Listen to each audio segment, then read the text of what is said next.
So this is week 3, guys, of the Yogi back system. So we've been looking at transitions, different transitions to get to the back, and then we're finishing on the underhook side, going through all the grip breaks. We're doing that step by step. So we're working on the fundamentals for the first part of the system, and then as we progress through it, we'll add in a wee bit more crazier shit.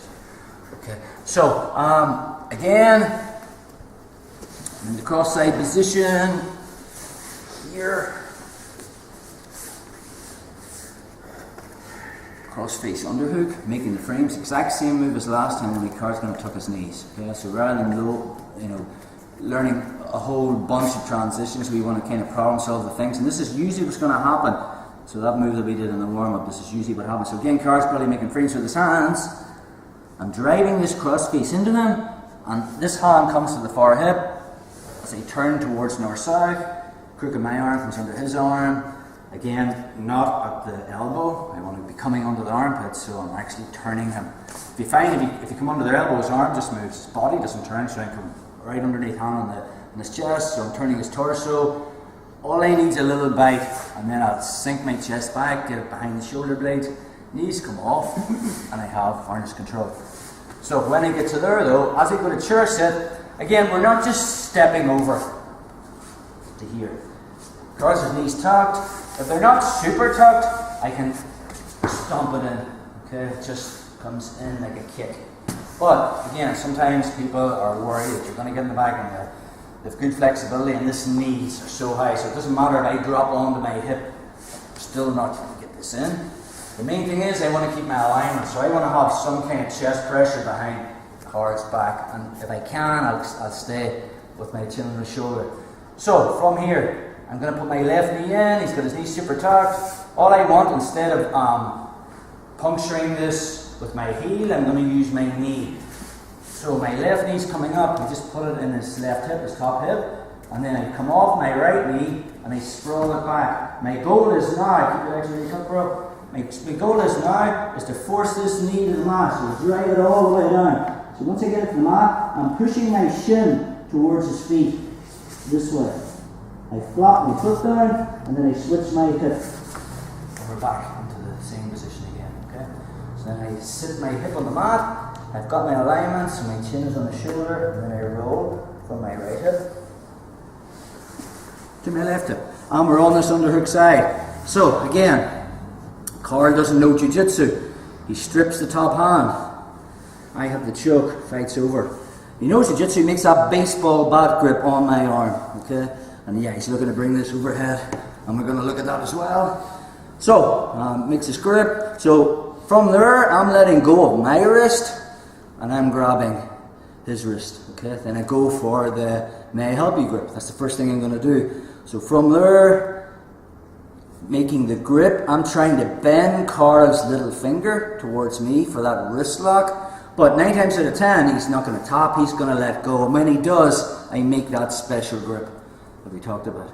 So if I grab between the wrist and the little finger, it doesn't matter where Carl goes, I will have that all day.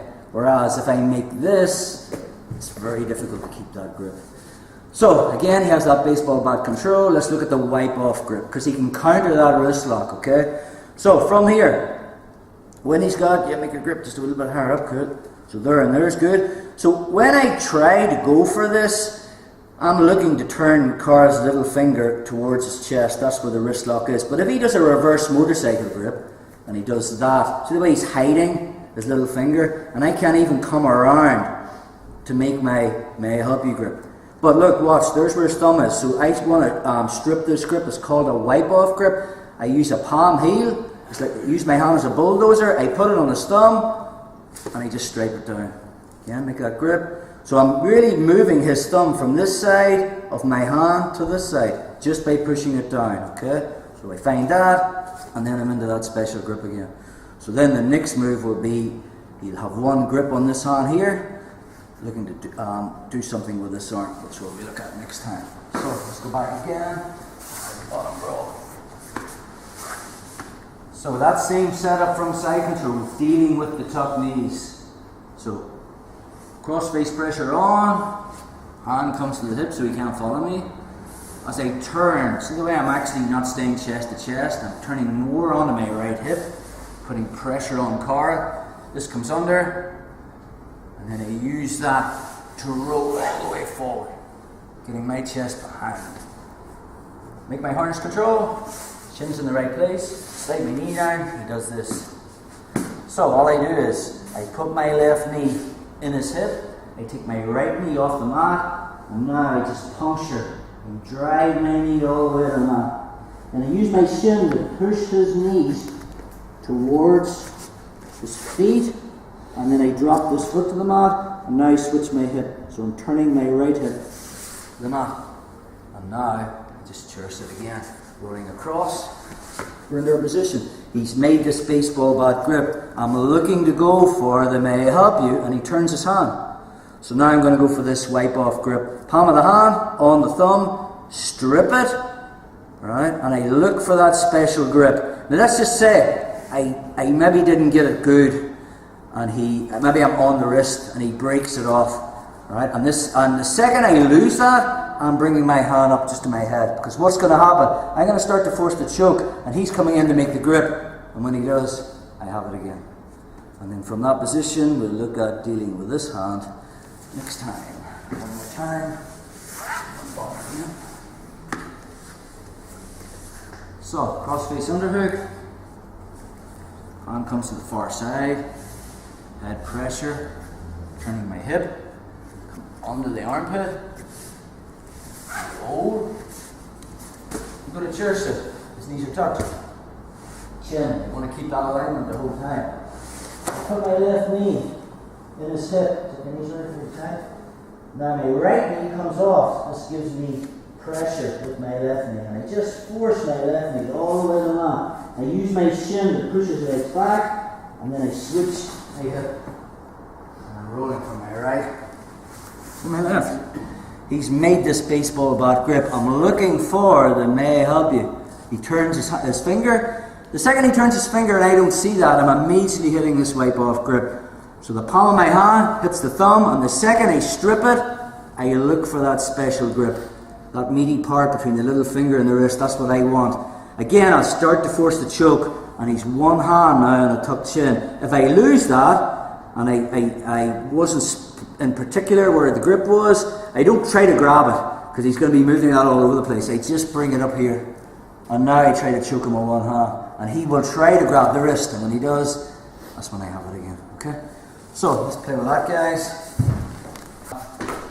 Some of these were hot struggling and get the second hook in. So when I'm here,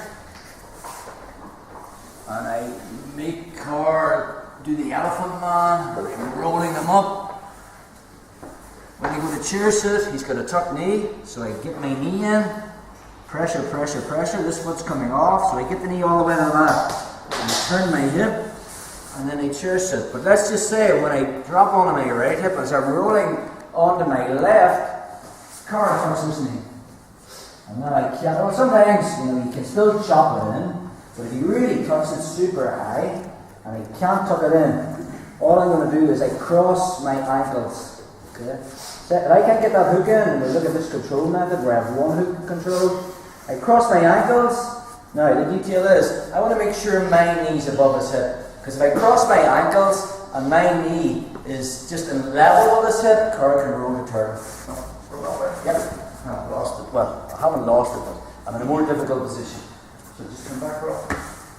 So if he's got this knee tucked in really, really tight, and I can't get the second hook in, I cross my ankles, but I make sure my knee is above his hip.